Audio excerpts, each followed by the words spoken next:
patuloy pa rin na easterlies ang dominanteng hangin na umiihip ngayon dito sa ating bansa, habang patuloy pa rin na mayroong intertropical convergence zone na nag-i-extend po dyan sa may Mindanao.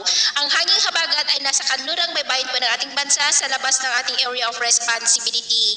At bago pa matapos ang buwan na ito ay posibleng maramdaman na natin ang mahinang daloy ng hanging habagat lalo na po sa kanluran ng Luzon na magdudulot ng mas maulan po na panahon. At ito naman ay pinapakita ng forecast model na ating ginagamit hanggang po sa susunod na 2 linggo. At sa lagay ng ating panahon, ngayong madaling araw ay maayos ang panahon sa malaking bahagi ng ating bansa pero may chance pa rin ng mga isolated rains ilang bahagi ng northern part ng Palawan, Romblon, Capiz, Cebu, Bohol, Basilan, Zamboanga Peninsula, Lanao Provinces, Bislig, at Davao Oriental. At mamaya ay sisikat ang araw sa malaking bahagi ng ating bansa.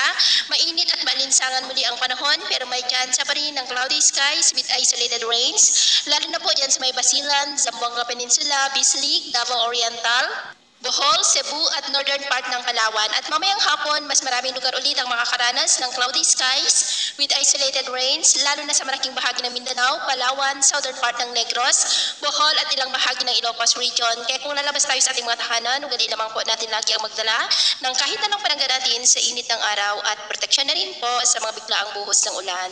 At sa atin naman pong mga baybayin, wala naman po tayong nakataas na ng mga gale warning signals, pero iba yung pag-iingat lamang po kung papalaot tayo para po mas makaiwas sa mga sapunang